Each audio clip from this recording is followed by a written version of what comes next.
안녕하세요. 오방아사입니다. 또 영상 올리고 벌써 11일이 지났네요. 이 은근한 압박감에 열일 제끼고 영상 만들어 봅니다. 요즘은 본업인 셀링 사업보다 개인적인 이사 문제로 정신이 없어서 정작 본업에도 소홀히 하고 살고 있네요. 그래서 요즘은 온라인 쇼핑몰 판이 어떻게 돌아가고 있는지, 어떤 이슈가 있는지 파악을 잘 못하고 있답니다. 그럼에도 신상품 등록도 안 하고 있는데도 매출은 꾸준히 유지하고 있어서 이런 맛에 온라인 쇼핑몰 운영을 하고 있는 것 같습니다. 아무래도 4년차의 기본 내공이 고만고만하지만 흔들림 없는 매출 유지가 될 수 있는 이유이지 않나 싶습니다. 요즘 우리 스마트 스토어 셀러님들이라면 모두 겪고 계실 AI 광고, 즉 AI 아이템 광고 때문에 매출 바닥이다 라고 하는 셀러님들이 많이들 계시더라고요. 모르시는 분들을 위해서 간략히 설명하자면 내 쇼핑몰, 내 상품 밑에 다른 판매자가 판매하는 비슷한 상품을 고객들에게 비교, 선택할 수 있도록 내 사이트에 타사 제품이 광고로 돌아가고 있는 현실 알고 계시죠? 이 부분은 다른 영상에서 잠깐 다뤘던 내용인데요. 네이버가 테스트 차원에서 브랜드 업체들에게 이 AI템 광고를 한시적으로 적용하겠다고 공지가 떴었고 반응이 좋으면 전체 쇼핑몰에 적용하겠다고 했었는데 벌써 테스트가 완료되어 역시나 네이버가 예상한 대로 반응이 좋아서 전체 반영이 되었나 봅니다. 네이버 입장에서 반응이 좋다는 건 이 AI템 광고를 적용한 업체들의 매출이 올라갔었다는 뜻일 거고요. 저의 영상을 보고 계신 셀러님들은 어떤 영향이 있는지 궁금하네요. 셀러 카페에서 보면 내 사이트에 다른 판매자의 비슷한 상품이 노출되는 게 말도 안 된다. 그것 때문에 가격 경쟁에서 밀려서 매출 떨어졌다고 하는 셀러들의 하소연글을 봤었습니다. 이 오방아사의 경우를 보자면 체감적 매출은 상승이 느껴집니다. 물론 미미하긴 하지만요. 매출 상승 또는 그닥 피해되는 영향은 안 미친다고 느껴집니다.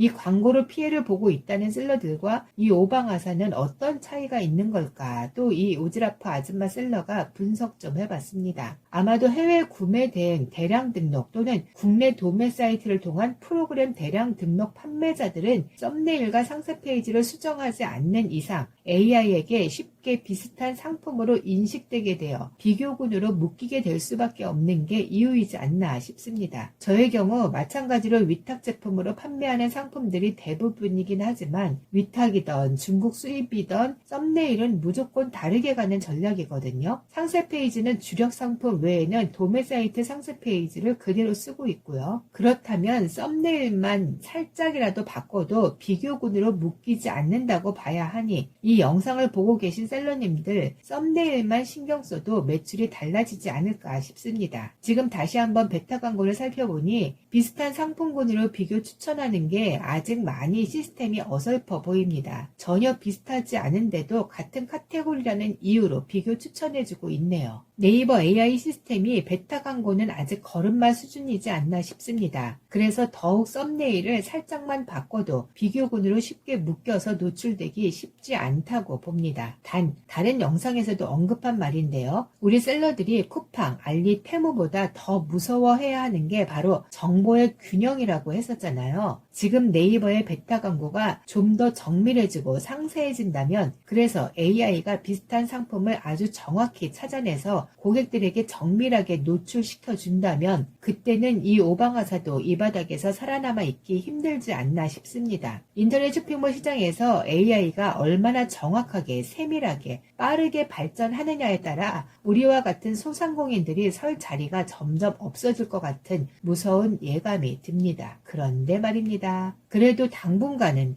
아직은 이 오방아사가 우려하는 정보의 균형 또는 AI의 정밀한 일처리가 그리 빨리 오지는 않을 거라 봅니다. 프로그램 개발자인 가족의 의견에 따르면 그만큼의 정밀도로 시스템이 발전하기까지는 우리나라의 IT 인력이 그만큼의 고급 인력이 아니라는 거에 안도하셔도 될 듯합니다. 우리나라의 IT 인력을 무시해서가 아니고요. 그만큼 쉽지 않은 작업이라는 거죠. 아마도 구글, 애플의 프로그램 개발자들이 네이버나 쿠팡에 취직하게 되면 모를까. 또 네이버에 그 정도 급의 개발 담당자가 근무한다고 하더라도 근무할 리가 없다고 하네요. 그 정도 실력의 개발자라면 구글에 앉아 있을 거라고. 이 부분은 우리나라의 프로그램 개발자들의 실력이 문제가 아니고 참 이 부분도 정치적으로 들어가면 할 말이 많긴 한데 오래전부터 미래를 예측해서 우리나라 대학 학과 중에서도 공대에 엄청난 지원을 했더라면 여기까지만. 암튼 위에서 말한 대로 그냥 지금은 베타 광고의 피해를 보지 않기 위해서는 좀 더 손품 팔아서 썸네일에 신경 쓰시라 조언하고 싶습니다. 요즘은 다른 일로 바빠서 온라인 셀링 관련 유튜브를 못 보고 있는데요. 최근까지 보던 유튜버들 중에 들은 내용이 공감이 가는 말이라서 얘기해 봅니다. 여태 대량 등록 셀러들이 돈 벌고 살아남았다면 이제부터는 앞으로는 하나하나 수동 등록하는 셀러들이 살아남을 거라고 하더라고요. 그게 바로 이 오방화사입니다. 미련하게 고집스럽게 일일이 하나하나 수동 등록해왔던 결과가 이 바닥에서 아직까지 죽쓰지 않고 고만고만하지만 꾸준함을 유지해온 이유이지 않나 싶거든요. 대량 등록은 베타 광고에서 비교 상품으로 묶이기 쉽습니다. 지금은 베타 광고가 아직 초기 단계이지만 소비자들에게 정착된다면 비교 상품으로 묶이는 거 점점 정밀해지고 많아질 텐데 최대한 묶이지 않고 다르게 보이기 위해 끊임없이 위탁 판매 셀러들은 손품 팔며 일일이 하나하나 수정해야 할 겁니다. 이 부분은 여기까지만 하고요. 오방화사의 영상 중 쿠팡 로켓크로스 하지 말아야 하는 이유라는 영상이 올린 지 6개월이 지났는데도 꾸준하게 유입이 되고 있는 거 보니 쿠팡 로켓크로스를 밑빠진 독에 물붓기 하며 쿠팡의 늪에서 헤매고 계신 셀러들이 찾아오는 게 느껴집니다. 그래서 쿠팡에 대해 또 잠깐 언급하자면 쿠팡이 최근 실적 발표에서 마이너스로 돌아섰다고 뉴스 여기저기서 떠들어댔죠. 쿠팡이 알리 때문에 영향을 받아서 매출에 타격이 있는 것처럼 악덕 쿠팡을 누구보다도 망하길 바라는 셀러이지만 그래도 객관적 입장에서 냉정히 따져보자면 쿠팡의 마이너스 실적은 팟패치 인수로 인한 비용 처리 때문에 발생한 일시적 마이너스일 거라 봅니다. 그리고 쿠팡이 최근 와우 회원 비용 인상 발표를 했었죠. 일각에서는 쿠팡이 지금 알리와 테무와의 경쟁 때문에 멤버십 가격을 인하해도 모자랄 판에 58%나 인상했다고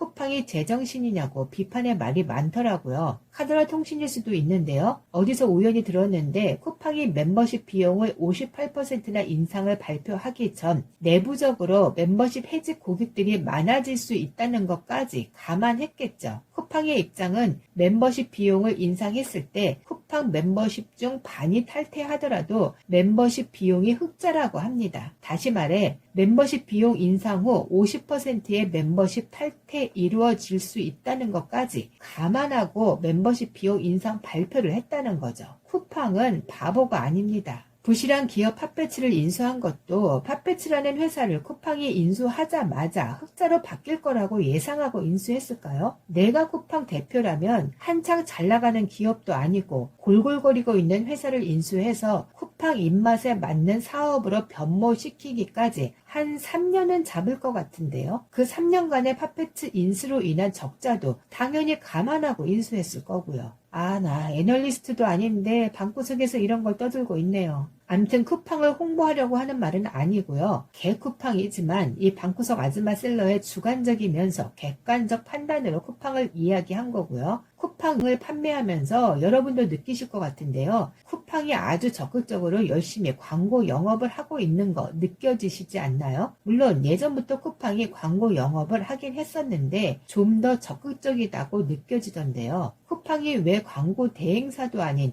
쿠팡 직원이 직접 영업을 그리도 열심히 하고 있을까요? 아주 단순한 논리로는 쿠팡이 돈줄이 필요한 거고요. 또 셀러들이 쿠팡의 광고로 돈을 뿌려주길 바라긴 하지만 그 광고로 셀러들의 매출이 올라가는 걸 누구보다도 쿠팡이 바라는 바이지만 셀러들이 수익을 많이 가져가게 둘 쿠팡은 아니라는 걸 명심하시라 조언합니다. 이 방구석 아줌마 셀러의 분석에 의하면 쿠팡은 셀러들이 광고비를 엄청 써서 광고 열심히 돌리기를 바라니 저리도 열심히 본사 직원들이 광고 영업을 하고 있는 걸 테고요. 그로 인한 매출이 많아져서 광고비 뜯어가고 판매 수수료 뜯어가고 로켓크로스나 로켓 배송의 경우 이거저거 창고비, 보관비 등 뜯어갈 수 있겠죠. 거기다 그 어마어마하다는 성장 장려금을 엄청 뜯어낼 수 있겠죠. 셀러들이 쿠팡에서 많이 버는 만큼 많이 뜯어낼 수 있으니 셀러들의 폭발적인 매출을 셀러보다도 쿠팡이 더 원하겠지만 셀러들이 쏠쏠하게 수익을 가져가게 하기 위해 광고 영업을 하는 게 아니라는 걸 얘기하고 싶습니다.